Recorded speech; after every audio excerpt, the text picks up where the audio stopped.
par la grâce de Dieu, sans avoir d'inquiétude, mais dans la conviction parfaite pour pouvoir vivre une vie harmonieuse ensemble. Ensuite, nous avons d'autres questions encore en ce qui concerne le ministère dans l'Église, ou bien alors les ministères dans l'Église. Et là, nous avons un grand problème avec les traductions. Dans les différentes Bibles, il y a des mots qui sont redonnés différemment. Par exemple, un exemple. Dans toutes les Bibles, il est écrit dans Éphésiens chapitre 4, verset 11, Dieu, dans l'Église, a établi les uns comme apôtres, prophètes, pasteurs, docteurs et évangélistes. C'est comme ça que c'est écrit chez nous dans la Bible. Mais si la Bible a été traduite du latin et qu'elle n'a pas été traduite de l'hébreu, alors il est écrit pasteur.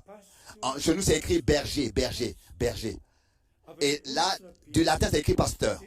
Mais dans notre Bible, le mot n'est pas écrit une unique fois, pasteur. Dans notre Bible, c'est pas écrit pasteur. Parce que le mot pasteur en hébreu veut dire berger. Donc, il a donné les uns comme berger pour paître les brebis. Un berger. Et le mot pasteur n'existe pas dans les traductions qui viennent de l'hébreu. C'est pour cette raison que nous avons des problèmes déjà dans la traduction. Peut-être que je vais devoir écrire là-dessus pour montrer ce qui est écrit dans la forme originale. Et ça, je ne le dis pas maintenant parce que nous avons la langue allemande. Mais tous ceux qui viennent du monde latin n'ont jamais aimé l'hébreu. Aimé l'hébreu parce que ils avaient leur disposition déjà contre les Juifs. Et tous ceux qui vivaient du latin n'aimaient pas même la langue hébreu. Mais Erasmus et tout ça, Luther et tout ça, ont connu l'hébreu. Luther aussi, le réformateur. Et ils avaient le texte original hébreu. Et c'est du texte hébreu que Luther même a traduit de l'hébreu en allemand. C'est pour ça que nous venons à différentes traductions dans les différentes Bibles et que Dieu puisse accorder sa grâce. Dans le texte original, le mot pasteur n'est pas écrit, c'est écrit berger. Par exemple, le mot église, église. Si nous allons dans Exode, rassemble-moi mon peuple. Et le peuple rassemblé était l'assemblée. Les appelés à sortir, qui sont sortis, appelés sous le sang, en tant que les rachetés. C'était un rassemblement, une assemblée. Autrefois, le mot église, on l'a utilisé, mais le mot ecclésia veut dire les appelés à sortir, mis à part, consacrés au Seigneur, l'Église.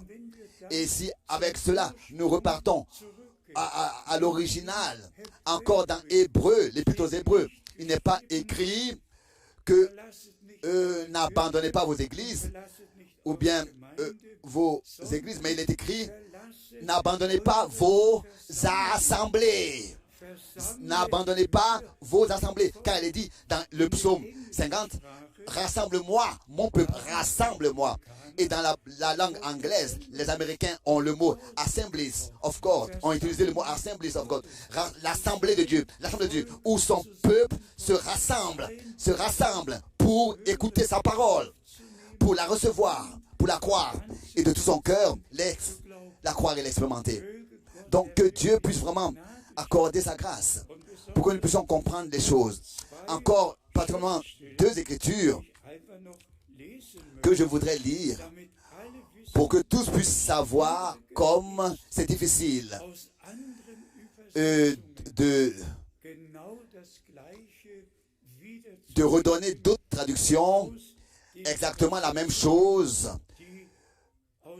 qui a été donné par les traductions qui viennent de l'hébreu. C'est pour cette raison que nous sommes de tout notre cœur reconnaissants à Dieu pour chaque sainte et précieuse parole de Dieu qui dans l'entièreté est harmonieux et exact. Rassemble-moi mon peuple, les appeler à sortir, les mis à part, les consacrer à Dieu. C'est eux que Dieu a commandé de rassembler pour qu'ils écoutent maintenant sa parole. C'est pour cette raison, il est écrit, n'abandonnez pas vos assemblées aussi longtemps que vous voyez le retour du Seigneur se rapprocher. Mais sur ces choses, ça ne sert à rien de perdre du temps. Mais je vous le dis, notre devoir n'est pas de redonner ce qui a été dit dans toutes les dénominations. Moi, je vous donne un exemple.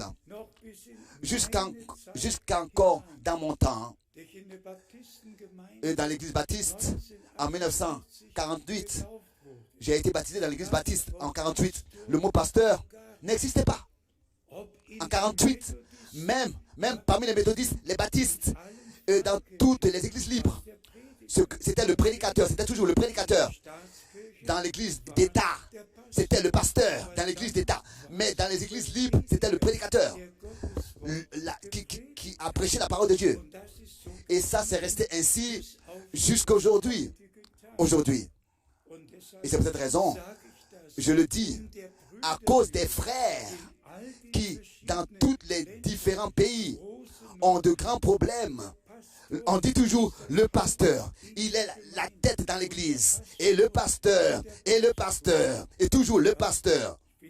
Je suis reconnaissant à Dieu de ce que personne, jusqu'à aujourd'hui encore, m'a appelé pasteur. Personne. Je suis toujours frère Franck. C'est merveilleux. C'est merveilleux de ce que, en toutes choses, nous devons revenir à la parole et nous pouvons le faire. Laissez-moi lire quelques écritures et j'espère vraiment que tous les frères, dans tous les peuples, les langues, reçoivent dans leur cœur que ici, il ne s'agit pas de savoir mieux les choses que les autres. Non, il s'agit de corriger, de savoir ce qui est correct, ce qui est vrai, et de trouver cela dans la Bible, dans son contexte. Que ce soit Paul, que ce soit Tite, que ce soit Philémon, que ce soit, quand Paul a envoyé ses frères, c'était pas pour établir un pasteur, mais quand Paul les envoyait, c'était pour établir des anciens. Et Paul, en tant que Paul, quand il a fini son exposé dans Actes des Apôtres, il a convoqué les anciens auprès de lui parce que ils avaient la responsabilité dans l'église locale. Tous les autres ministères sont au-delà de l'église locale, mais les anciens ont la responsabilité dans l'église locale. Bien, mes frères et sœurs, j'espère que tous les frères et tous les frères dans le service comprennent bien tout de la bonne manière et me pardonnent. Si maintenant encore, je le dis ainsi, aussi à l'intérieur du message, en parenthèse, en guillemets, on dit toujours le pasteur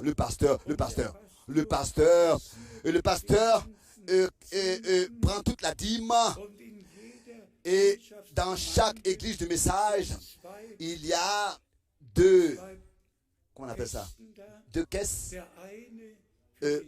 L'une pour la dîme et l'autre pour l'offrande. Et la dîme est entièrement apportée dans la maison du pasteur. Entièrement. Moi, j'ai vu ça de mes propres yeux. La femme du pasteur, elle attendait après la réunion jusqu'à ce que le dernier ait quitté la salle et elle est venue avec une corbeille et elle a renversé toute la caisse dans son sac. Et ensuite, je l'ai vue de mes propres yeux, elle est repartie La dîme appartient à sa place dans la maison de Dieu. Panier d'offrande. Et tous les frères dans le service doivent recevoir une partie de la dîme. Je dois le dire, doivent recevoir leur part. Mais je ne peux pas rester. Nous ne pouvons pas servir le Seigneur avec notre vieille nature et notre vieille langue. Tout doit être régénéré, transformé. Et que dans l'église du Dieu vivant, tout doit être restauré pour que nous puissions parvenir à l'unité de la foi et à la connaissance du Fils de Dieu. Lisons encore quelques écritures. Et bien-aimés frères et sœurs, j'ai encore très dans le cœur que tous puissent faire leurs expériences, toutes les expériences du salut en Christ. L'enseignement vient seulement après notre conversion. Nous ne pouvons pas être enseignés dans le royaume de Dieu. Nous devons naître de nouveau dans le royaume de Dieu. C'est pour cette raison que d'abord l'évangile doit être prêché. Et tous ceux qui ont cru, vraiment cru, et qui se sont laissés baptiser, seront sauvés.